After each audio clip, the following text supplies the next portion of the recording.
आप सभी को सादर जय जिनेंद्र। आप देख रहे हैं आपका अपना लोकप्रिय यूट्यूब शांतिनाथ चैनल।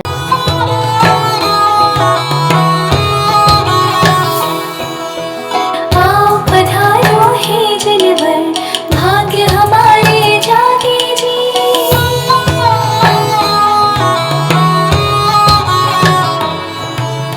आओ पधारो हे जनवर, भाग्य हमारे जागे जी। भवकांत निकट आया है, कण कण तुम्हें पुकारे जी, कण कण तुम्हें पुकारे जी।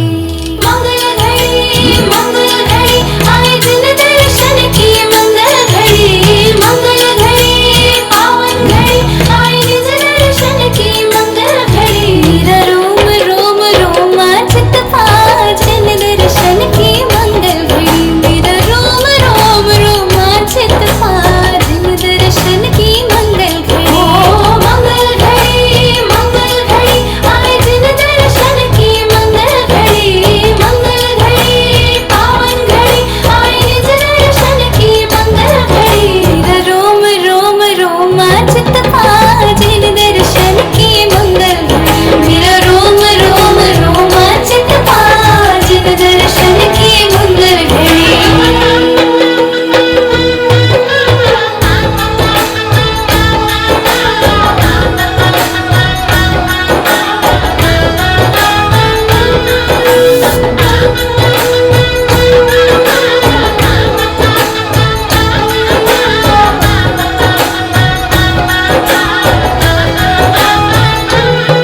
जब नाम तुम्हारा मंत्र सुन पाप सभी घबराते हैं। जब नाम तुम्हारा महामंत्र सुन पाप सभी घबराते हैं। तब दर्श तुम्हारे पाकर प्रभु हम स्वयं पूज बन जाएंगे, हम स्वयं पूज बन जाएंगे। दयानिधि हो दयानिधि, तुम दर्शन से ही मुक्ति जुड़ी। दयानिधि तुम दर्शन से ही मुक्ति जुड़ी। मेरा रोम रोम रोमांचित जिन दर्शन की मंगल घड़ी, मेरा रोम रोम रोमांचित जिन दर्शन की मंगल घड़ी। ओ मंगल निधि हर आंगन बरसे मंगल निधि हर आंगन बरसे मंगल निधि। धन्य धन्य ये शुभ दिन आज, तीर्थंकर आए दयानिधि। मेरा रोम रोम रोमांचित जिन दर्शन की मंगल घड़ी।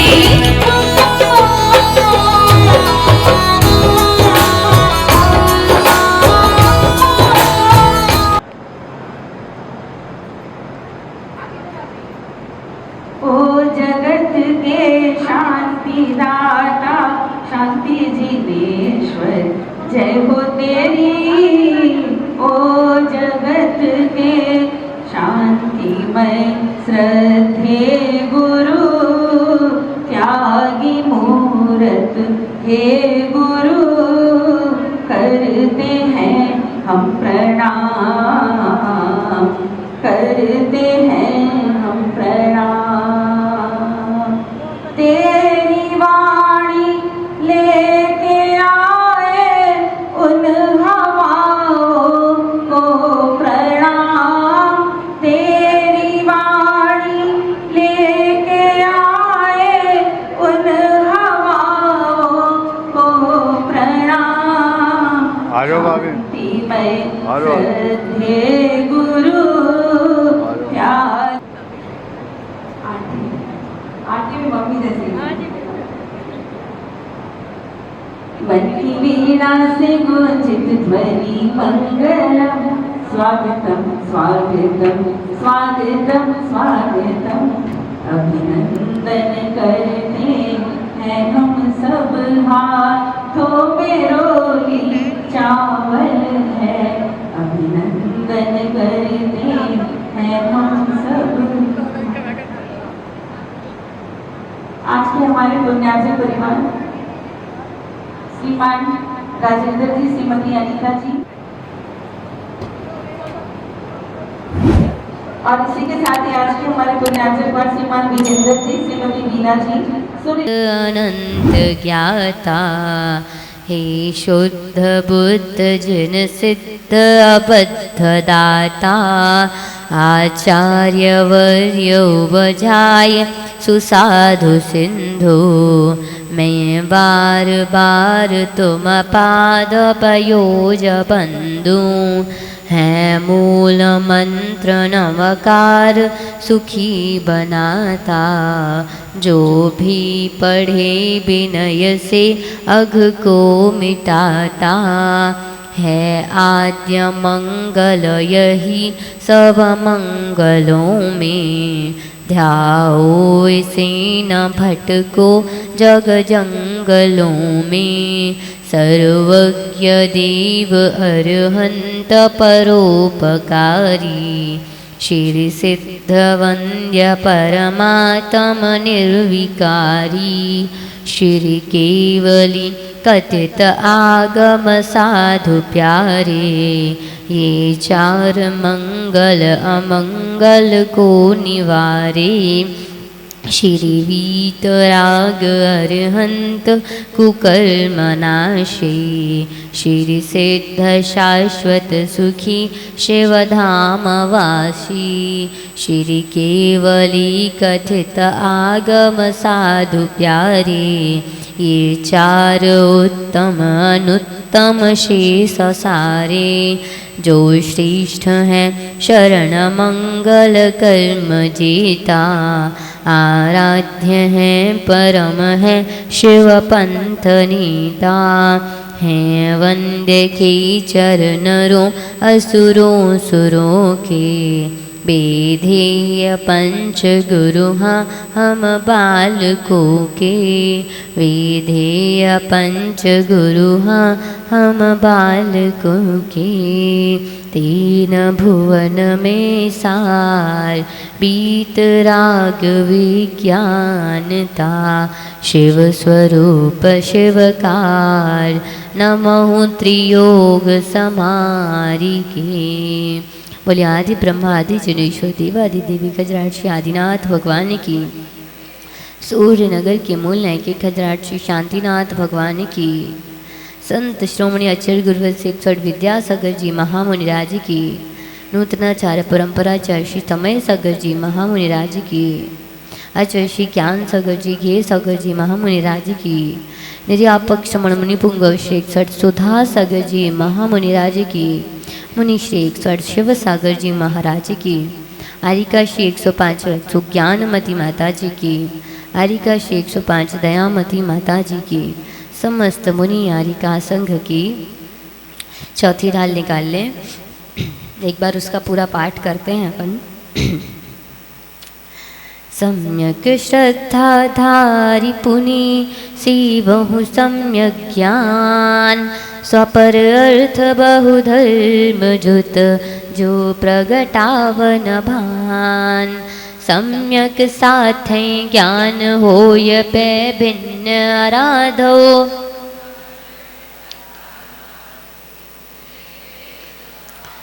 सम्यक कारण जान ज्ञान कारज है सोई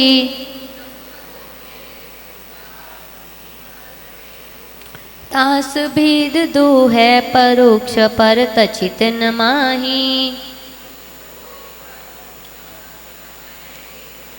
अवधि ज्ञान मन पर जय दो है देश प्रत्यक्षा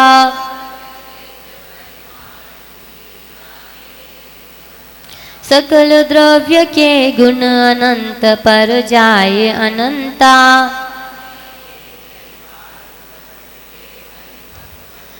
ज्ञान समान न आन जगत में सुख को कारण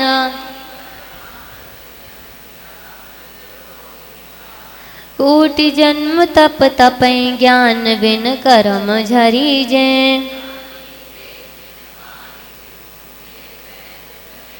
मुनिव्रत धार अनंत वार ग्रीबक उपजायो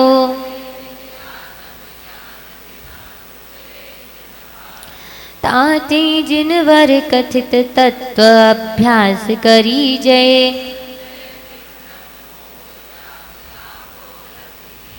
यह मानुष पर आए सुकुल सुनि भोजन वानी। धन समाज गजवाज राज तो काज नावे।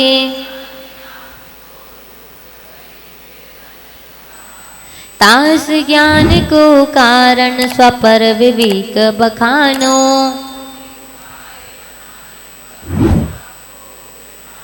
जे पूरब शिव गए जाहि अरु आगे जे है। विषय चाह रवदाह जगत जन अरनि दझावे।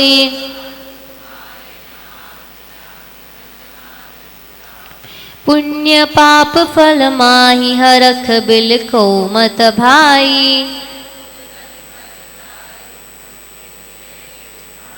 लाख बात की बात यही निश्चय और लाओ। सम्यक ज्ञानी होए बहुरी दृढ़ चारित लीजे। त्रस हिंसा को त्याग प्रथा थावर न संघारे।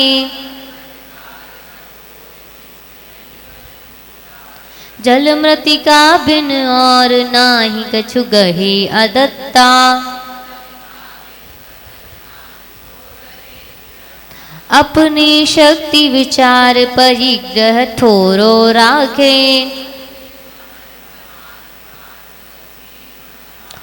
ताहू में फिर ग्राम गली गृह बाग बजारा। काहू की धन हानि किसी जय हार न चिंतई। कर प्रमाद जल भूमि वृक्ष पावक न विराधे। राग द्वेष कर तार कथा कबहू न सुनीजे। धरुर समता भाव सदा सामायिक करिए।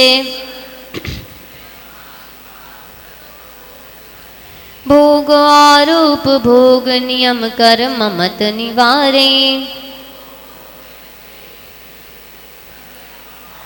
बारह व्रत के अतिचार पन पन न लगावे। यूं श्रावक व्रत पाल स्वर्ग सोलम उपजावे।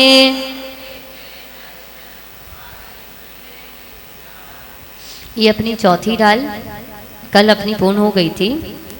आज शिविर में पढ़ाई करने का अंतिम दिन है और हमारे पास अभी बाकी क्या है, पांचवी ढाल। पांचवी ढाल में 12 भावनाएं। आप लोगों ने 12 भावनाएं पढ़ी होंगी। सामान्य तौर पे हम 12 भावना बड़ी वाली और एक है छोटी, राजा रानी राजा राणा छत्रपति। तो इस प्रकार से हम 12 भावनाओं को पढ़ते हैं। आज पांचवी ढाल के माध्यम से हम जानेंगे कि 12 भावनाओं का चिंतन कैसे करना है। ये तो हमको पता है कि 12 भावनाएं होती हैं, लेकिन उन 12 भावनाओं को हमें चिंतन में कैसे लाना है ये हम पांचवी ढाल में जानेंगे। बहुत सुंदर तरीके से पंडित दौलत राम जी ने पांचवी ढाल में 12 भावनाओं का चिंतन दिया है। चलिए शुरू करते हैं पांचवी। मुनि सकल व्रति बड़ भागी, भव भोगन तै बैरागी। वैराग्य पावन माई, चिंतई अनुप्रेक्षा भाई। इन चिंतत समसुख जागी, जिमि ज्वलन पवन के लागे। जब ही जिय आत्म जाने, तब ही जिय शिव सुख ठाने। तो क्या चर्चा चल रही थी कल? कहते हैं मुनि सकल व्रति बड़ा भागी, अर्थात बड़े भाग्य से, बड़े पुण्य के उदय से जो मुनि हैं वो सकल व्रति महाव्रति होते हैं। और वो कैसे होते हैं? भाव भोगन तय बैरागी। वो इस संसार और भोगों से कैसे होते हैं? वैरागी। ना उनको राग होता है ना द्वेष होता है।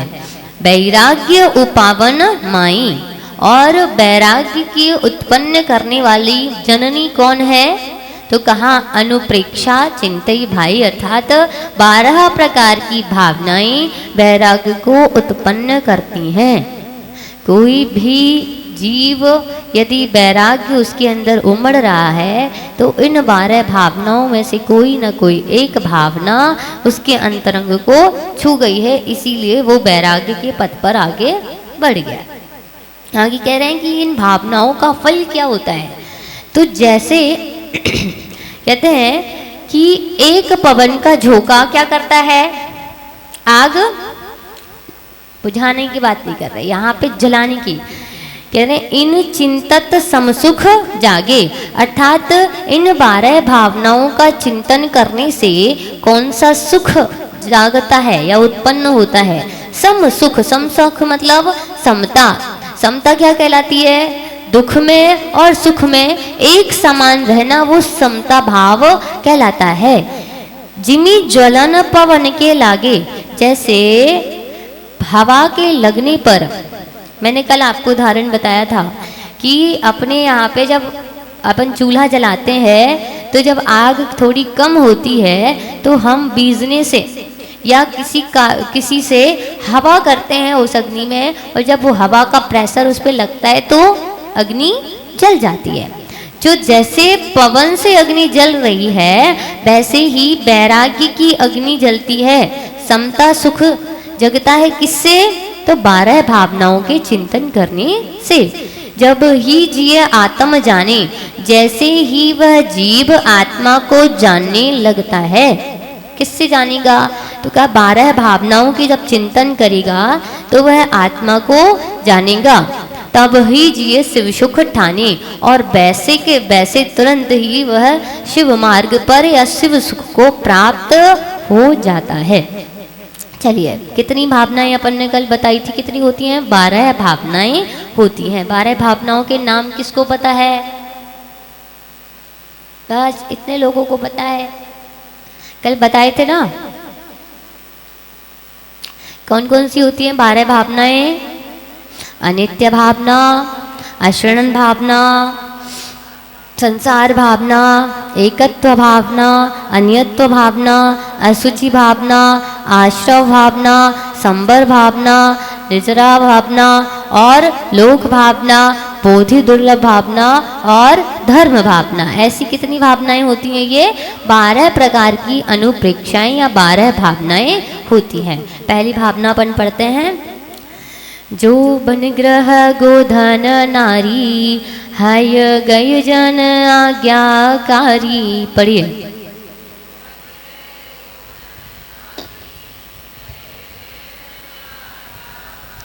इंद्रिय भोग छेन थाई, सुर धनु चपला चपलाई।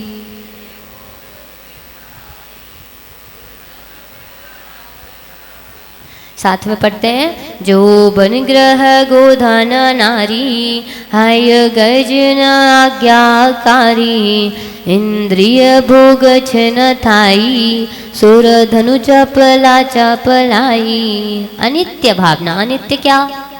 जो हमेशा नहीं रहता है वो अनित्य कहलाता है, और नित्य जो सदैव विद्यमान है वो नित्य है। तो क्या है? जोवन ग्रह गोधन नारी। जोवन मतलब यौवन, ग्रह मतलब घर, गोधन मतलब होता है जो हमारे पास गाय हैं, गौ, धन मतलब रुपया पैसा, नारी मतलब आपकी जो स्त्री है मतलब घोड़ा, गय मतलब हाथी, जन मतलब आपके जो कुटुंबी जन है, परिवार में है, पापा मम्मी दादा दादी, है ना। ये सारे जितने भी आपके परिवार के कुटुंबी भाई बहन आदि हैं वो जन। आज्ञाकारी। आज्ञाकारी में आज्ञाकारी कौन? आपके जो नौकर आदि हैं वो। इंद्रिय भोग छिन थाई। कह रहे हैं 5 इंद्रियों से जो भोग हम भोगते हैं वो कैसे हैं? छिन थाई। छिन थाई मतलब क्षण मात्र रहने वाले हैं। क्या आपका यौवन परमानेंट है? क्या आपके पास जो धन है वो परमानेंट है? क्या आपकी जो स्त्री है वो परमानेंट है? कैसी बात करते हो, है तो परमानेंट ही। लेकिन क्या ये आपके साथ मरण के बाद भी रहेगी? आप मुझे दावा करके बता दो कि आपका जो यौवन है, आपके पास जो धन है, आपके पास जो नौकर चाकर है, ये आपके मरण के बाद भी आपके साथ रहेंगे? कौन कह सकता है? नोबडी।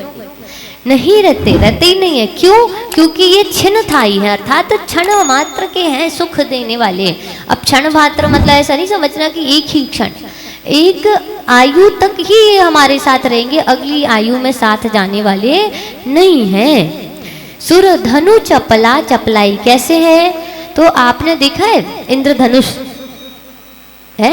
इंद्रधनुष देखा? रेनबो इंद्रधनुष कैसा होता है? परमानेंट होता है क्या? कि एक जगह आपने देखा हो कि इंद्रधनुष परमानेंट बना हुआ है? मैंने बचपन से देखा वो वहां पे इंद्रधनुष बना ही है, कभी नहीं। वो कितने क्षण भर के लिए आता है। आपने बिजली चमकते हुए देखी?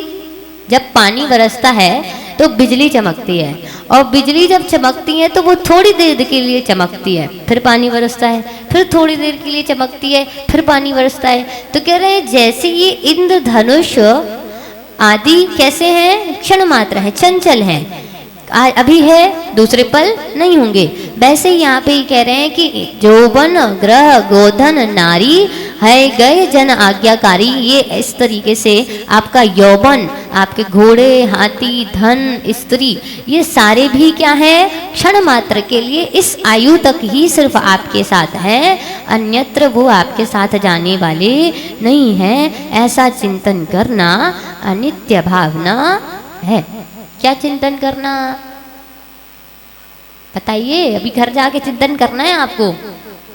अनित्य भावना क्या है? कुछ भी अपना नहीं है। बताओ, माता पिता भी अपने हैं तो, लेकिन यहाँ अनित्य क्यों कर रहे हैं? क्योंकि ये हमारे साथ परमानेंट है तो, लेकिन कब तक है? जब तक हम इस संसार में है, जब तक हम मनुष्य गति में है, तब तक ये हमारे साथ रहते हैं। लेकिन आप बताओ क्या ये परमानेंट आपके साथ आगे भी जाएंगे क्या? अगर आप कह दो तो ये भावना गलत है। ऐसा तो नहीं हो सकता ना। हमारे भगवान ने जो दिव्य देशना में बोला है वो कभी गलत नहीं होता।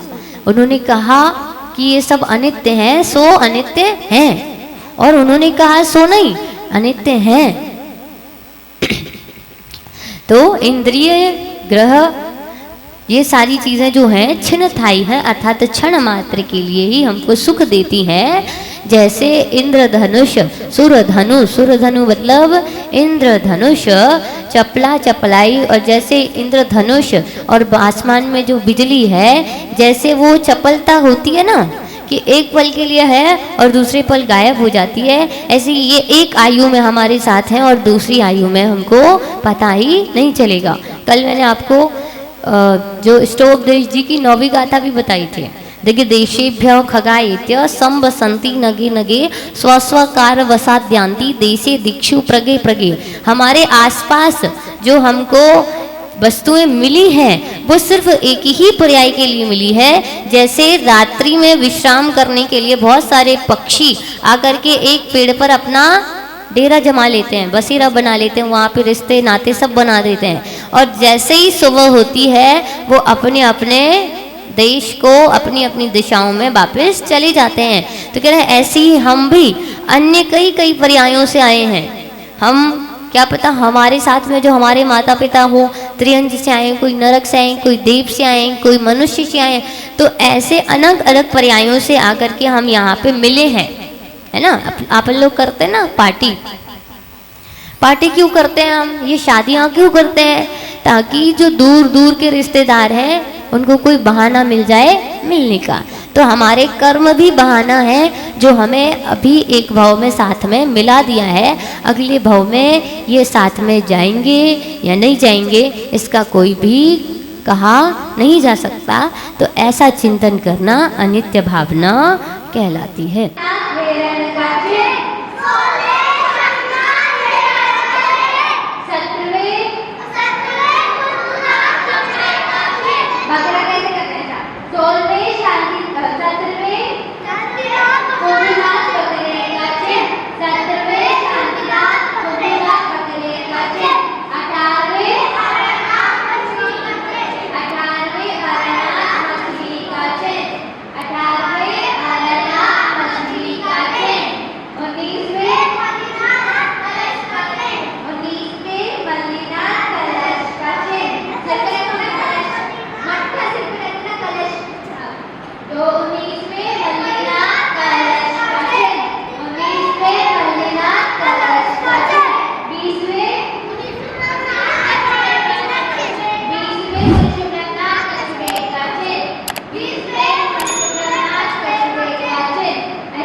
काल में है, छठे काल में नहीं हुई, चेंज होता रहता है।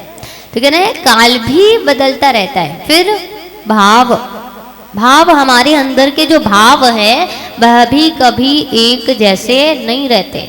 अगर एक जैसे रहते होते तो सबके भाव सिमिलर ही होते, लेकिन यहाँ पर बैठे प्रत्येक व्यक्ति के मन में अलग अलग भाव हैं। हर एक व्यक्ति के मन में, प्रत्येक में, या दावे से कह सकते हैं कि यहाँ पे चल रही संसार भावना, लेकिन आपके मन में कोई और ही संसार चल रहा है। तो कहते हैं ये भाव का भी परिवर्तन होता है, और भव है ना, भव का भी परिवर्तन। एक भव, फिर दूसरे भव में देव हो गए, तीसरे भव में नारकी हो गए, त्रियंश हो गए। इस प्रकार से ये जो है पंच परावर्तन हमारे चलते रहते हैं। तो संसार भावना में क्या चिंतन करना कि यह संसार कैसा है, चारों गति दुख जीव भरे हैं। चारों गति में जहां जहां मैं जिस जिस गति में गया वहां वहां मुझे दुख ही देखने मिला। परिवर्तन पंच करे हैं। मैंने इस संसार में पांचों के पांचों परिवर्तन परावर्तन देखे हैं, करे हैं। सब विधि संसार असारा, कह रहे हैं ये सब करने के बाद सब प्रकार से मुझे क्या लगा, ये संसार कैसा है। कल भी हमने एक बात पढ़ी थी कि दिन रात हमें क्या चिंतन करना चाहिए, संसार असार है। तो कह रहे सभी विधि संसार असारा। मैंने जब जब जहां जहां देखा, आप खुद सोचो, हम जिस भी गति के बारे में सोचेंगे वहां पे अगर 15% सुख है तो 85% क्या है, दुख है। मतलब हर एक गति में हमको दुख झेलना पड़ेगा। और ऐसा सब सोचने के बाद मुझे लगा कि ये संसार में कुछ भी सार नहीं है, ये पूरा संसार ही असार है, यहाँ में सुख नहीं लगा रहा। और इस संसार में थोड़ा सा भी सुख हमको नहीं लगता। वो सुख जो आपको लग रहा है वो सुख नहीं है, सुखाभास है। वो एक दिन मैंने आपको बताया भी था, जिस दिन अपन तीसरी ढाल की पारायण कर रहे थे, तब मैंने बताया था इस संसार के जो सुख हैं वो कैसे हैं, आकुलता देने वाले हैं। 1 मिनट के लिए जो सुख अभी है, हो सकता है 1 घंटे बाद वही आपका दुख का कारण बन जाए। अभी आपके लिए यहाँ पर बैठना बहुत सुखकर है, लेकिन 5 घंटे बाद यही बैठना आपको दूभर हो जाएगा। यहाँ पर अभी बैठे हैं, हवा लग रही है, आनंद आ रहा है। 5 मिनट लाइट चली जाए तो यही आनंद दुख बन जाएगा। तो ये जितने हमको सुख लगते हैं ये सुख नहीं है, ये सारे के सारे सुखाभास हैं। ऐसा चिंतन करना संसार भावना होती है। संसार भावना क्या, संसार की असारता का चिंतन करना कि ये चारों गति में कैसे कैसे दुख हैं, कैसे कैसे हम ये पंच परावर्तन करते हैं, और पंच परावर्तन करने के बाद हमें इस संसार में कहीं भी सुख नहीं मिलता। ऐसा चिंतन करना कौन सी भावना है, संसार भावना। 3 भावनाएं हो गई, कौन कौन सी, अनित्य भावना, अशरण भावना और संसार भावना। अनित्य भावना में क्या चिंतन किया था, इस संसार में कोई भी वस्तु नित्य नहीं है, सब कुछ क्या है, क्षण भंगुर है। दूसरा अशरण भावना में क्या चिंतन किया था कि मेरी आयु के क्षय से कोई भी मंत्र तंत्र सेना बहु संपत्ति राजपाट छूटे, है ना, सारी चीजें छूट जाती हैं, लेकिन फिर भी हमें हमारी आयु का क्षय हम किसी भी तरीके से बचा नहीं सकते, ये अशरण। तीसरी भावना कौन सी, संसार भावना, अर्थात ये संसार कैसा है, इस संसार के स्वरूप को सोचना और उसमें कितने दुख हैं ऐसा चिंतन करना संसार भावना होती है। आगे चलते हैं एकत्व भावना पे। शुभ अशुभ कर्म फल जेते भोगे जिये कही तेते।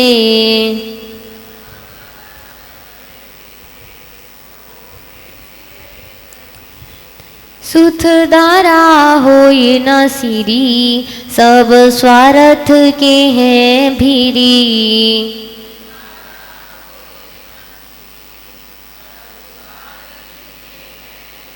साथ में पढ़ते हैं, शुभ अशुभ कर्म फल जेते, भोगे जिय कही तेते, सुत दारा होए न सिरी, सब स्वार्थ के हैं भीरी। कह रहे हैं एकत्व भावना, एकत्व मतलब जहाँ पे आप इस संसार में अकेले हैं, अकेले थे और अकेले ही रहेंगे, ऐसा जहाँ पे चिंतन होता है वो एकत्व भावना कहलाती है। कह रहे शुभ अशुभ कर्म फल जेते, अर्थात हमको जो भी प्राप्त है वो किसके कारण प्राप्त है? शुभ और अशुभ कर्मों के कारण हमको प्राप्त है। शुभ कर्मों का फल अच्छा होगा, अशुभ कर्मों का फल बुरा होगा, दुख करने वाला होगा। भोगे जिए एक ही तेते, कह रहे हैं कि वह जीव जो है उसको भोगता है कैसे? एक ही, अर्थात सिर्फ अकेला ही भोगता है। ऐसा नहीं होता कि मेरे कर्म का फल आप भोग रहे हैं या आपके अच्छे कर्मों का फल मैं भोग रहा हूँ। आपको पता है जब किसी को दर्द होता है, तकलीफ होती है, तो हम सिर्फ उसको फील कर सकते हैं कि हाँ इसको दर्द है, लेकिन वो क्या वहाँ पे उस समय महसूस कर रहा है वो हम सोच भी नहीं सकते, या हमारे अंदर उसका दुख दर्द नहीं आ सकता। तो कह रहे हैं जो भी दुख दर्द तकलीफ पीड़ा होती है वो किसको होती है? आपको ही होती है। आपकी दुख मैं नहीं ले सकती, मैं आपके दुख सुन सकती हूँ, मैं समझ सकती हूँ, लेकिन जो आपको दुख हो रहा है वह मैं ले नहीं सकती, है ना। तो कह रहे हैं शुभ अशुभ कर्म फल जेते, अर्थात जो शुभ और अशुभ कर्मों के फल होते हैं वह जीव स्वयं अकेले ही भोगता है। सुत दारा होए न सीरी, कह रहे हैं सुत मतलब होता है पुत्र पुत्री, दारा मतलब स्त्री, होए न सीरी अर्थात इसके सीरी नहीं होते, हिस्सेदार नहीं होते। आपके हिस्से का फल जो है आप ही भुगतेंगे, आपके बेटे नहीं भुगतेंगे। कह रहे सब स्वार्थ के हैं भीरी, और ये सब आपके स्वार्थ से ही आपसे जुड़े हुए हैं। इस पे एक छोटा सा दृष्टांत ध्यान आता है। एक बार की बात है, एक पुत्र था, वो अपने घर वालों से बड़ा प्यार करता था, अच्छी नौकरी थी उसकी, और नौकरी से वो अपने घर वालों की सारी जो कमी है सब पूर्ति करता रहता था। घर में क्या चाहिए सब कुछ जो उसकी माँ को चाहिए, पिता को चाहिए, बहुत सेवा करता। एक दिन वो बाहर कहीं जा रहा था तो एक ऋषि उनको मिले, और उस ऋषि ने उससे पूछा, उस लड़के से, कि इस संसार में तुमको सबसे ज्यादा प्यार कौन करता है?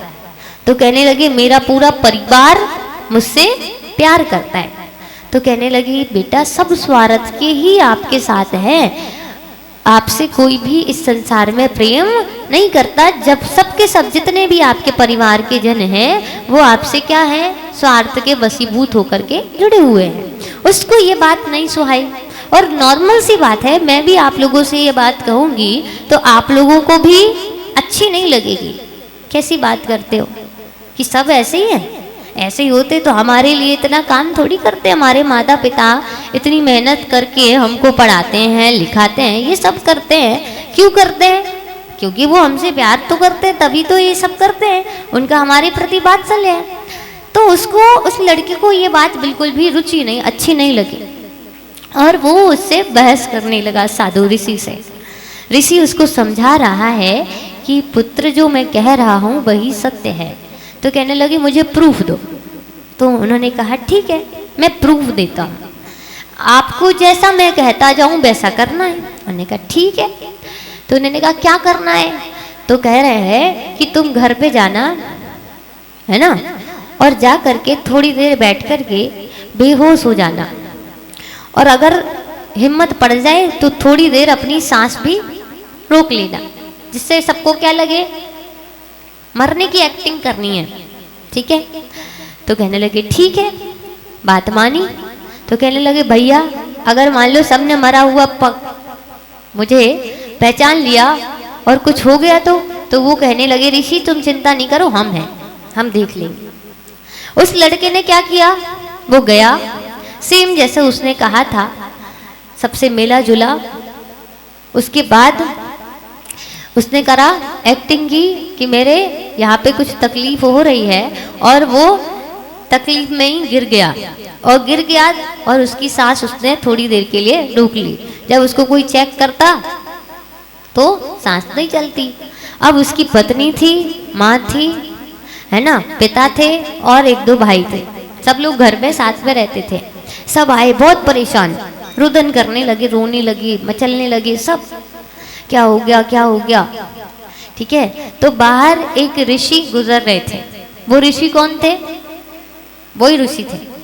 ठीक है, उसकी माँ रो रो कर बेहाल हो गई कि मेरे पुत्र को कोई बचा लो, मेरे पुत्र को कोई बचा लो। ऋषि ने आवाज सुनी और वो अंदर आए।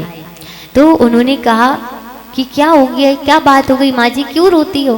तो कहने लगी मेरे पुत्र अभी तो ठीक था, 10 मिनट पहले पता नहीं अचानक से क्या हो गया। तो ऋषि ने कहा चलो मैं चेक करता हूँ। ऋषि उसको अंदर कमरे में ले गए और उसकी नाड़ी वगैरह चेक की। सो कहने लगे अब तो ये क्या कह रहे हैं, अब ये नहीं रहा। सब बहुत रोए, आप कोई उपाय बताइए, हमारे बेटे को वापस लाइए, हम उससे बहुत प्यार करते हैं। ऋषि कहने लगे ठीक है, एक उपाय है। तो कहने लगे क्या। तो कह रहे एक औषधि मेरे पास है, आप में से सबसे ज्यादा प्यार इससे कौन करता है। मैं तुरंत खड़ी हो गई, मैं करता। अच्छा, ये जो औषधि है इसको पी लो, सो आपके प्राण खत्म हो जाएंगे और आपका बेटा जिंदा हो जाएगा। वो कहने लगे अरे ऋषि कैसी बात करते हो आप, अभी मेरे 2 बेटे और हैं। पिता की बात आई, पिता ने भी मना कर दिया कि अभी हमारा बुढ़ापा आया कहाँ है, अभी तुम्हारे 2 बेटे और हैं। स्त्री पत्नी पे आई चर्चा, तो कहने लगी अभी मेरी उम्र ही क्या है, मेरी तो दूसरी शादी हो जाएगी। इस तरीके से सबने क्या कर दिया, मना कर दिया। और अंत में ऋषि ने वो औषधि, उन्होंने कहा कि आपका तो कोई है ही नहीं इस संसार में, आप ही पी लो, हमारा बेटा जिंदा हो जाएगा। ऋषि ने सही में पी ली और सही में बेटा जिंदा हो गया। लेकिन वो बेटा जो जिंदा हुआ वो उनका पुराना बेटा नहीं था। उसको सही में समझ में आया कि इस संसार में, कह रहे सुत दारा होए न सीरी, ये लाइन मुझे बहुत अच्छी लगती है।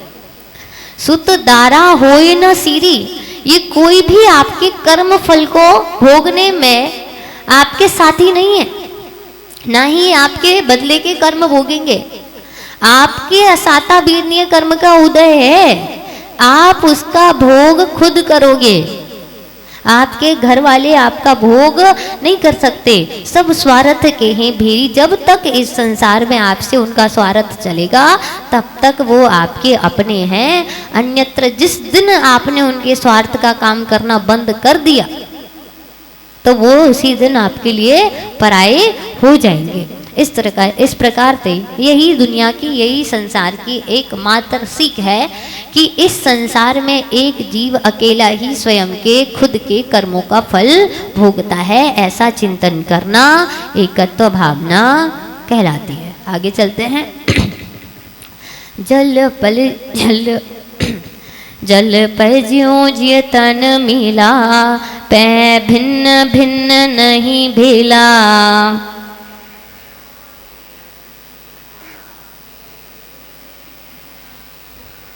तो प्रगट ज्योति दन धामा, क्यों है एक मिल सुत रामा।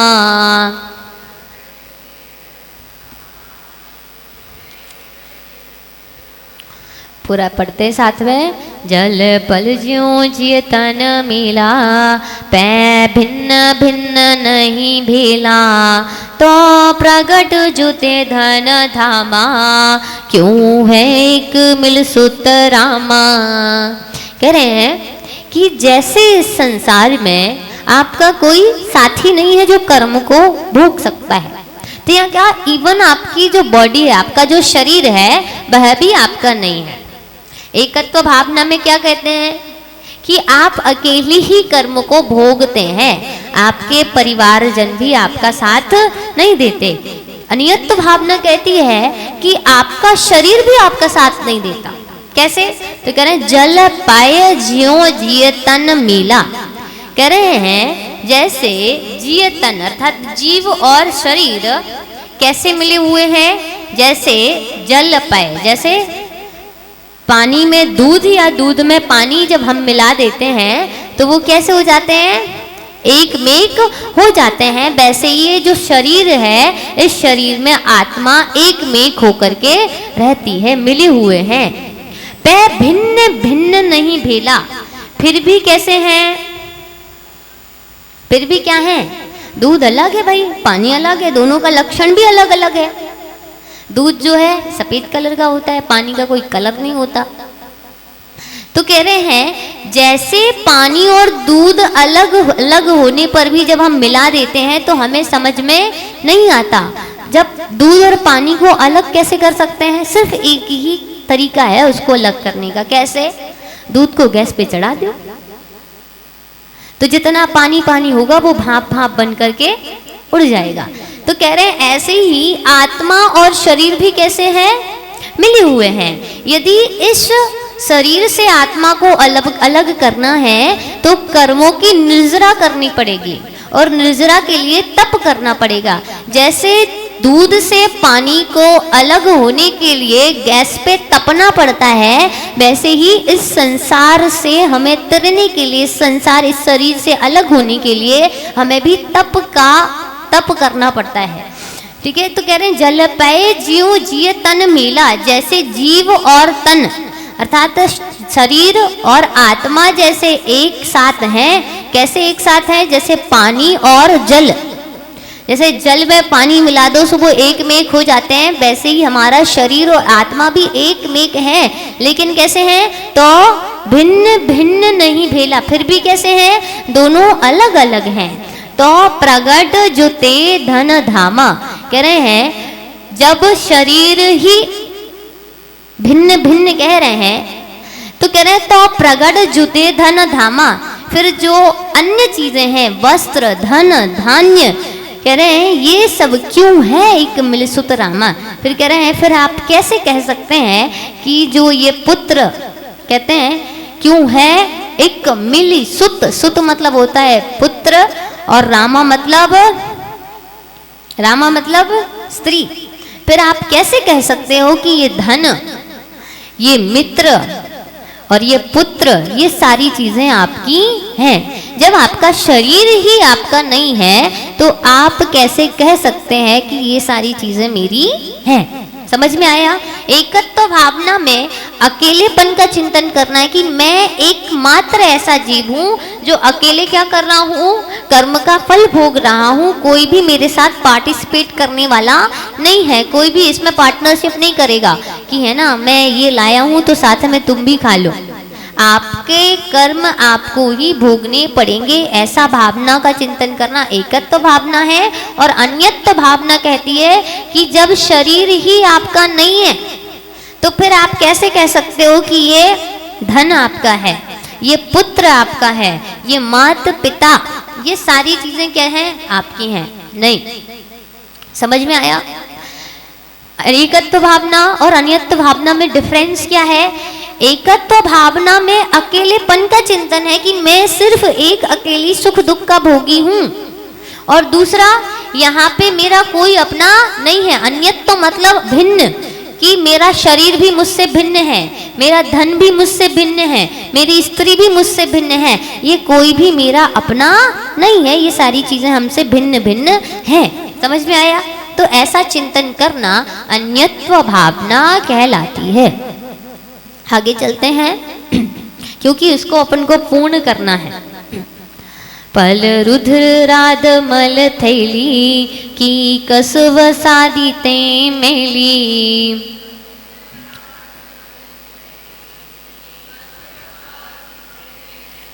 नव द्वार बहे घिनकारी, अस देह करे किमियारी।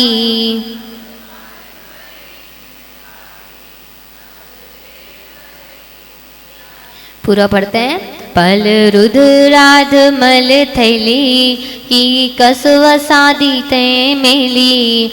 नव द्वार बहे घिनकारी, अस देह करे किमियारी।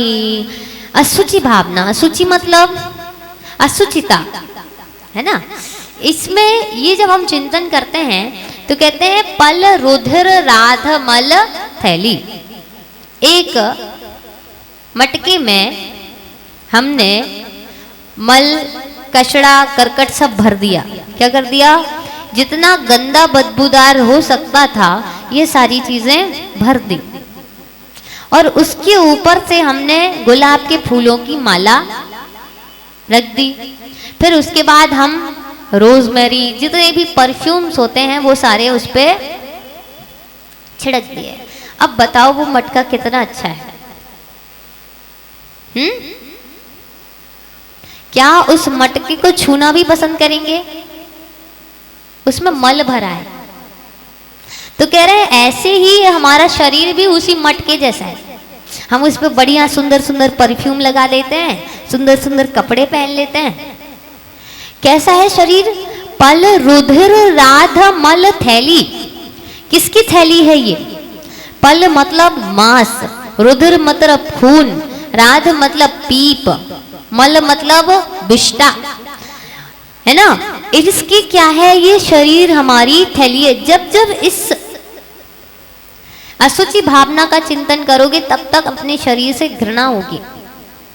कि कस वसादिते मैली, कैसे हड्डी चर्बी आदि से बसा, ये जो आपके पास है ना जिसको फैट बोलते हैं, इससे क्या है? मैली है, अर्थात अपवित्र है। ये जो शरीर है एक तरीके की थैली है। आपको मैं एक ऐसी थैली दे दूं जिसमें मल हो, खून हो, पीप हो, आप वो थैली पकड़ना पसंद करोगे क्या? अच्छा सजा दूंगी मैं उसको, सुंदर सुंदर फूल उसमें चढ़ा दूंगी, तो क्या उसको लेना भी पसंद करेंगे? नहीं, उसको देख करके हींक आएगी। तो कह रहे हैं वैसे ही तो हमारा शरीर उसी तरीके की तो थैली है कि नहीं है? बस हमारे ऊपर से कान नाक और ये सब है तो वो थोड़ा दिखने में लगता है कि ये बढ़िया है, सुंदर है। नव द्वार बहे घिनकारी, अर्थात हमारे शरीर से 9 द्वार घृणास्पद बहते हैं, जिसको देख करके घृणा आती है। 2 आंख, 2 कान, ये 2 नाक, एक मुंह और नीचे 2। तो ऐसे 9 द्वार बहे घिनकारी, वहां से कोई भी ऐसी चीज बहती हो जो हमें अच्छी लगे नहीं। जब जुकाम होता है तो हमें अपने आप से घृणा आने लगती है। तो कह रहे हैं ये 9 द्वार जो हैं ये कैसे हैं? घृणाकारी हैं, ये हमारे शरीर से बहते हैं। ऐसे उस शरीर से जो कैसी थैली है, उसमें खून है, पीप है, विष्टा है, हड्डियां हैं, ये सारी चीजों से भरी ये थैली है। नव द्वार बहे घिनकारी, फिर बताओ ऐसी अस देह करे कि मियारी, फिर भी हमें अपनी देह कितनी प्यारी है। मैंने क्या बोला?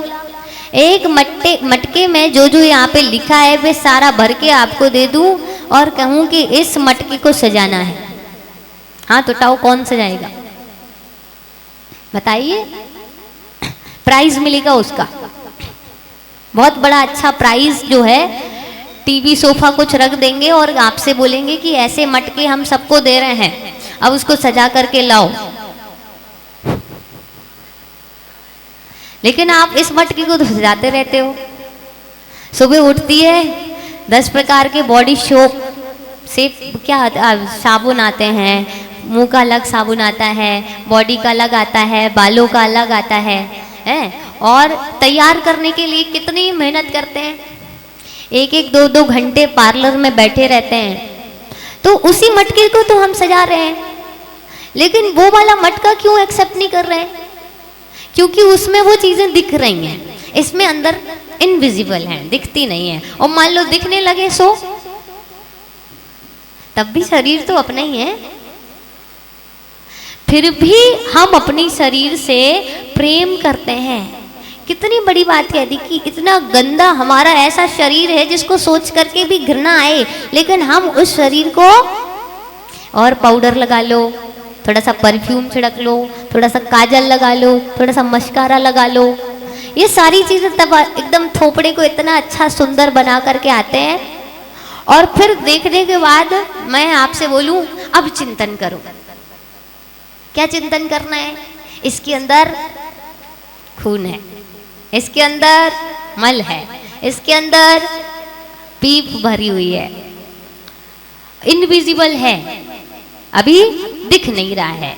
अब मैं आपसे बोलूं आंख बंद करके सब विजिबल करो, आपको अपना शरीर अच्छा लगेगा? नहीं। तो इस प्रकार से ये शरीर जो है अशुचिता से भरा हुआ है। इस देह से हम क्यों इसको क्यों सजाना? सजाओ तो उसको सजाओ जो अपने साथ जाएगा। बताओ, जब ये शरीर जो है ना, जब अपन जलाते ना शमशान घाट पे, जब मर जाता है कोई, तो कहते इतना अपवित्र होता है कि बिना स्नान करे जिसने उसको आग दी है, वो जो वहां पे किसी से टच भी हुआ तो हम उसको बिना नहाए अंदर नहीं घुसाते। की चपलाई अर्थात योग कितने होते हैं? 3, मन, वचन और काय। इन तीनों योगों की चपलता से, मतलब हिलन डुलन से, इनकी प्रवृत्ति से क्या होती है? ताते हैं आश्रव भाई, अर्थात उससे कर्मों का आश्रव होता है। तत्वार्थ सूत्र जी के 6 अध्याय में भी यही सूत्र है। काय वांग मनः कर्म योगः स आश्रवः, अर्थात मन वचन काय से जो भी प्रवृत्ति होती है वह योग है और योगों से ही आश्रव होता है। आश्रव दुखकार घनीरे, आश्रव सुख करने वाला है कि दुखी करने वाला है? जैसे वो आने वाले गेस्ट हमको इरिटेट करते हैं, वैसे ही ये कर्म जिस रास्ते से आते हैं वो रास्ता भी हमको दुख ही कर रहा है। तो आश्रव दुखकार घनेरे बुद्धिबंत तने निर्वेरे, और सिर्फ बुद्धिमान जीव ही हैं जो उसका निवारण करते हैं, उस गेट को बंद करने का प्रयास करते हैं। इस तरीके से चिंतन करना आश्रव भावना होती है। आश्रव भावना में आश्रव किस प्रकार से होता है, ये कर्म हमें कितने दुख देते हैं, ये चिंतन करना चाहिए। अगला पढ़ते हैं। जिन पुण्य पाप नहीं कीना, आत्मानुभव चित्त दीना।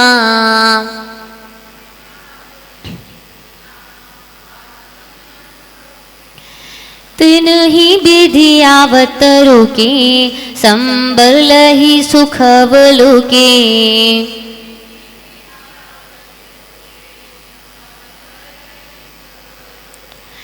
क्या चर्चा चल रही है? आश्रव के बाद कौन सा तत्व आता है? बंध। बंध के बाद आता है संबर। तो कह रहे ये आश्रव और बंध दोनों ही हमारे लिए क्या है?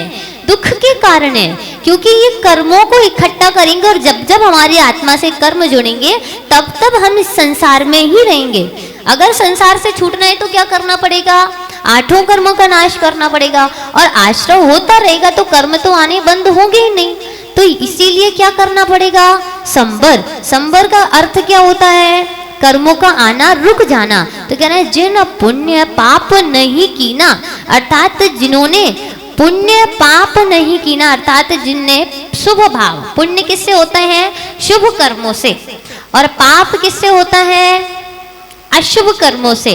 तो कह रहे हैं जो शुभ और अशुभ भाव नहीं करते, मतलब ना तो अच्छे भाव कर रहे हैं ना ही बुरे भाव कर रहे हैं, ना तो राग कर रहे हैं ना ही द्वेष कर रहे हैं, सिर्फ आत्म अनुभव चित्त दीना, अर्थात सिर्फ आत्मा का ही चिंतन करते हैं। अनुभव मतलब चिंतन कर रहे हैं, ना वो राग कोई कार्य कर रहे हैं ना द्वेष के कोई कार्य कर रहे हैं, वो सिर्फ क्या कर रहे हैं? आत्मा का चिंतन कर रहे हैं। तिन ही विधि आवत रोके, तो वे एक विधि है, एक वही कारण है जो हमारे कर्मों को आने से रोक सकता है। क्या कारण? कि ना तो शुभ कार्य करना ना अशुभ कार्य करना, शांति से बैठ जाओ। जब कुछ समझ नहीं आए तो शांति से बैठ जाओ, बिल्कुल ना उस आपके कर्म का जो फल उदय में आया है ना उसमें राग करो और ना ही द्वेष करो। चुपचाप आत्मा का ध्यान करो, जिनेंद्र भगवान का ध्यान करो, तो वो ही हमारे कर्मों को आने से रोक सकता है। संबर लही सुख अवलोके, और वो जो संबर है वो हमें सुख देने वाला होता है। समझ में आया? आश्रव दुख का कारण है तो संबर सुख का कारण है। ऐसा संबर हमको करना चाहिए। संबर का स्वरूप जो है उसका चिंतन करना कौन सी भावना है? संबर भावना। समझ में आया? अच्छा, अपन इसको पूरा कर लेते हैं, फिर उसके बाद आपको जो भी समझ में नहीं आएगा अपन एक क्वेश्चन आर कर लेंगे 5-10 मिनट का, है ना, क्योंकि उसको पूर्ण करना बहुत ज़रूरी है। ये तो समझ में आ गई ना संबर भावना सबको? संबर मतलब कर्मों का आना, जो हमारे शुभ और अशुभ भाव हैं या पुण्य पाप हैं, उन पुण्य पापों में क्या करना? समता का भाव रखना, किसी भी प्रकार से वहाँ पे राग और द्वेष नहीं करना, सिर्फ आत्मा का ही चिंतन करना। ऐसे हमारे वह कर्मों को आना रोक सकता है, और ऐसे संबर तत्व का चिंतन करना संबर भावना कहलाती है। चलो आगे चलते हैं।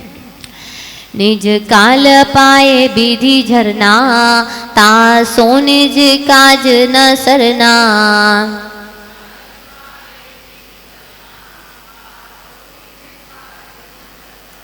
तप करी जो कर्म खे पावे, सोई शिव सुख दर्शावे।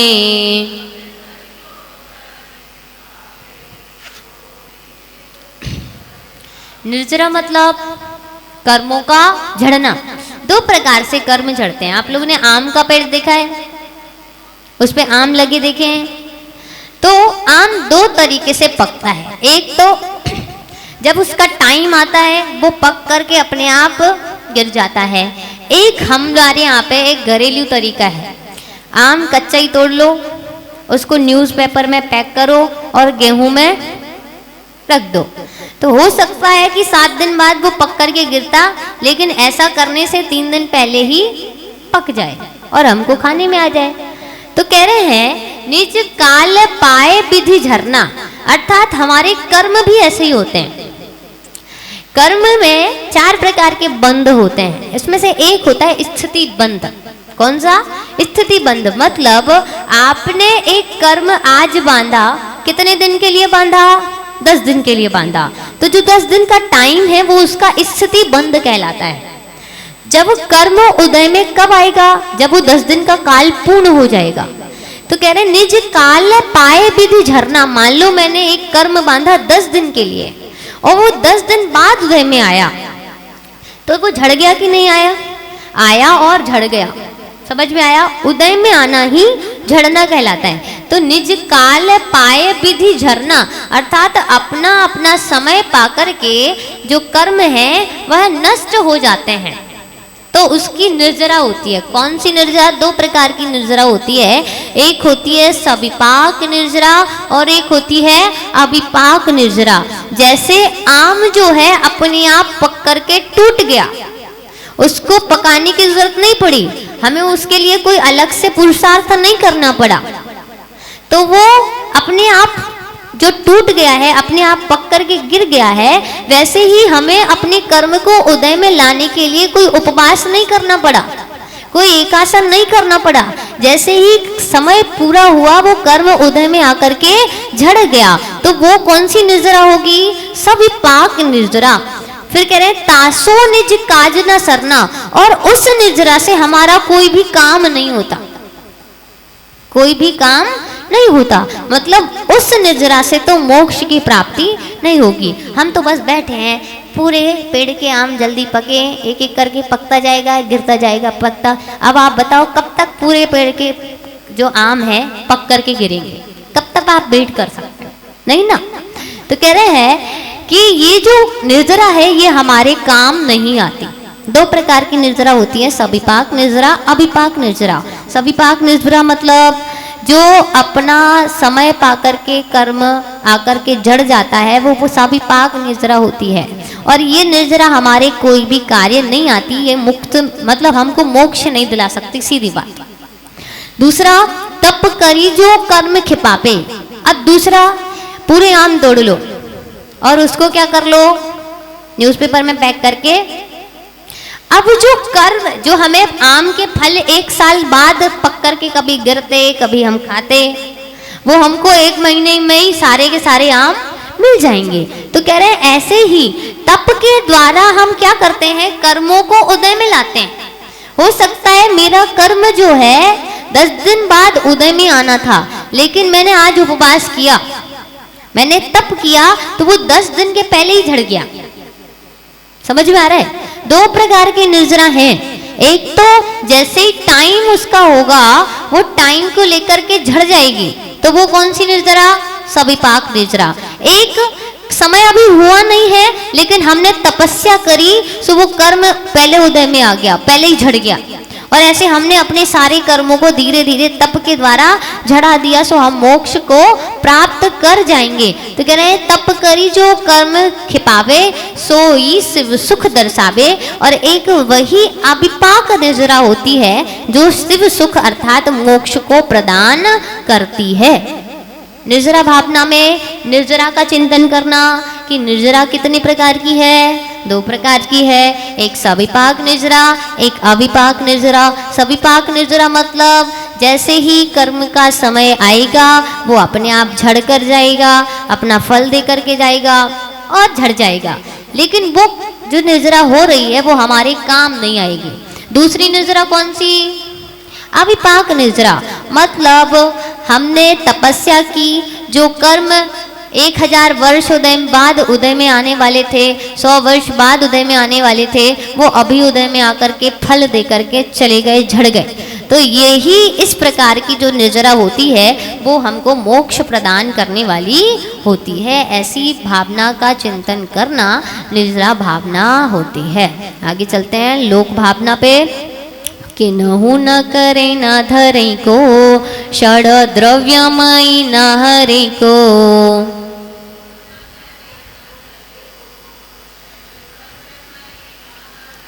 सो लोक माही बिन समता दुख सहे जीव नित भ्रमता।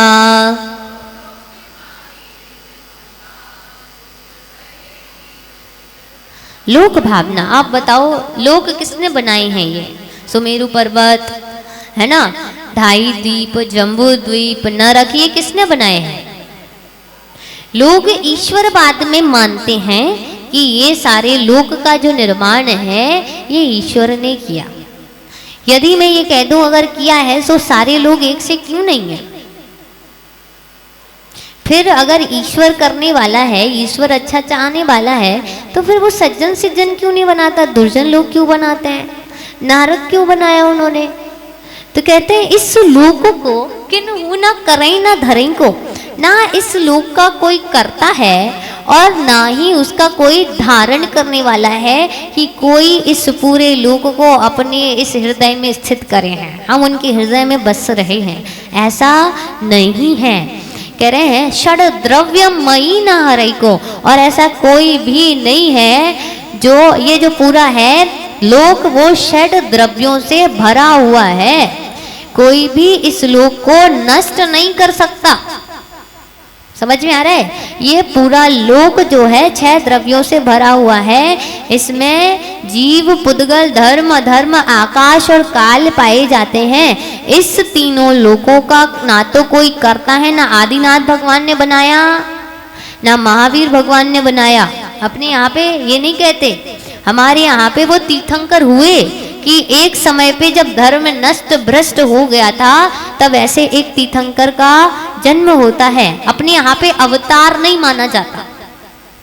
अपने यहाँ पे एक बार जिसने मोक्ष प्राप्त कर लिया वो दोबारा यहाँ पे अवतार नहीं लेंगे। आदिनाथ भगवान दोबारा नहीं आएंगे कि भैया धरती पे बहुत पाप हो रहे हैं, हम एक और अवतार लेकर के आ जाएं। नहीं, हमारे यहाँ 63 साल का पुरुष होते हैं और वो एक ही टाइम होते हैं। वो एक बार मोक्ष चले गए सो वो दोबारा नहीं आते हैं। हम में से ही कोई चक्रवर्ती बन जाता है, हम में से ही कोई तीर्थंकर बन सकता है। तो भगवान मतलब अपने यहाँ पे भगवान बनने का सामर्थ्य सबके पास है। आप भी भगवान बन सकते हैं, मैं भी भगवान बन सकता हूँ, और वो हाथी घोड़े सब भगवान बन सकते हैं, सबके अंदर योग्यता है। तो कह रहे हैं किन्हू न करई न धरई को, अर्थात ये तीनों लोगों को ना तो कोई करने वाला है, ना उनका कोई करता है, ना ही कोई तीन लोगों को अपने अंदर धारण करता है। ये पूरा तीन लोग षड द्रव्यमयी है, अर्थात 6 द्रव्य इसमें भरपूर है। सो लोक माही बिन समता, अर्थात ऐसे लोक को, ऐसे संसार में बिन समता अर्थात संतोष के बिना दुख सहे जीवनित भ्रमता, जो जीव समता का भाव नहीं रखता वो हमेशा इस संसार में भ्रमण करता रहता है और दुख को सहन करता रहता है। ऐसा चिंतन करना लोक भावना कहलाती है। आगे चलते हैं। अंतिम ग्रीबक की हद पायो अनंत वीर्यापद,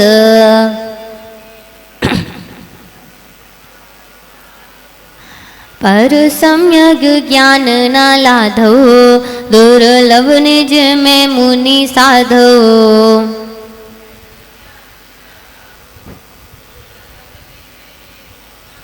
अच्छा, नींद किस किस को आ रही है? बहुत जल्दी हो गया ना, एक दिन और मिलना था, समय भी हो गया। चलो, कह रहे हैं बोधि दुर्लभ भावना क्या है। अपन ने इसके पहले चौथी ढाल में भी पढ़ा था कि पायो अनंत मुनिव्रत धार अनंत बार ग्रीवक उपजायो। सेम टू सेम यहाँ पे बोधि दुर्लभ है कि अंतिम ग्रीवक की हद में अंतिम ग्रीवेक तक भी गया, परंतु और अनंत बार वीर्या पद, वैसा मैंने इंद्र पद, सौधर्म इंद्र पद, अनेकों पद मैंने अनंत बार प्राप्त किए, पर सम्यक ज्ञान न लाधव, पर सम्यक ज्ञान के बिना मैं अपनी आत्मा का ज्ञान नहीं कर पाया और मैं जो है इस संसार से मुक्त नहीं हो पाया। और दुर्लभ निज में मुनि साधो, और ऐसे सम्यक ज्ञान को दिगंबर मुनिराज अपने हृदय में धारण करते हैं। जो दिगंबर मुनिराज होते हैं वो सम्यक दर्शन, सम्यक ज्ञान और सम्यक चारित्र से युक्त होते हैं। तो धन्य है ऐसे मुनिराज जो बोधि दुर्लभ अर्थात सम्यक ज्ञान को, जो उनको बहुत दुर्लभता से मिला है, उसका सही सही प्रयोग करते हैं। जी भाव मोहते न्यारे, द्रग ज्ञान व्रतादिक सारे,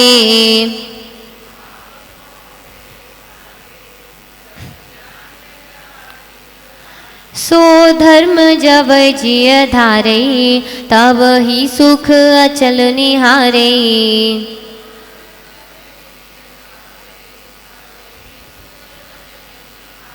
धर्म भावना, तो कह रहे हैं जो भाव मोहते न्यारे, अर्थात ऐसा भाव जो मोह से अलग है।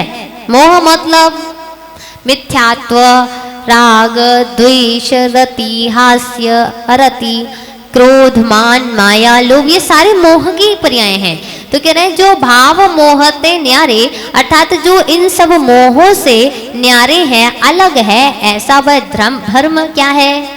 द्रग ज्ञान व्रतादिक सारे। द्रग मतलब दर्शन, ज्ञान मतलब ज्ञान, व्रतादिक मतलब चारित्र। ऐसा धर्म क्या है? तो कहा धर्म है सम्यक दर्शन, सम्यक ज्ञान और सम्यक चारित्र, जो कि किससे अलग है? क्रोध, मान, माया आदि कषायों से अलग है, राग द्वेष से अलग है। सो धर्म जबई जिय धारई, सो उस जीव को यह धर्म धारण करना चाहिए, और यह धारण करने के बाद ही तब ही सुख अचल निहारे, तब ही यह जीव जो है अचल अर्थात अनंत सुख को प्राप्त कर पाएगा, अन्यथा इस संसार में ही भटकता रहेगा। धर्म भावना अर्थात ऐसे धर्म का जो अहिंसामयी परमो धर्म है, सम्यक दर्शन, सम्यक ज्ञान, सम्यक चारित्र पूर्ण होकर के जो धर्म है उसको ही धारण करना चाहिए, ऐसा चिंतन करना धर्म भावना है। अंतिम पढ़ते हैं।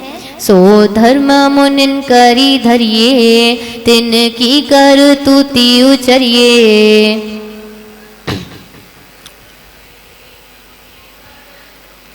ताको सुनिए भवि प्राणी अपनी अनुभूति पिछानी।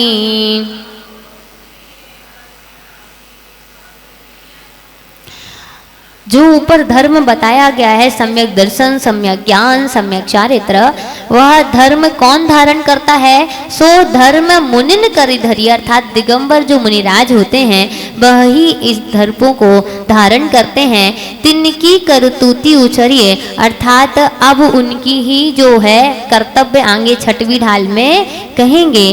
ताको सुनियो भवि प्राणी, और उन हे भव्य जीवों, उन मुनियों के जो 28 मूल गुण हैं उनको ध्यान से सुनना, समझना, अपनी अनुभूति प्रचारनी और उसमें अपनी आत्मा का पहचान करना। आगे जो छठवीं ढाल पढ़ेंगे यहाँ उन्होंने पहले से ही बता दिया कि छठवीं ढाल में क्या देंगे।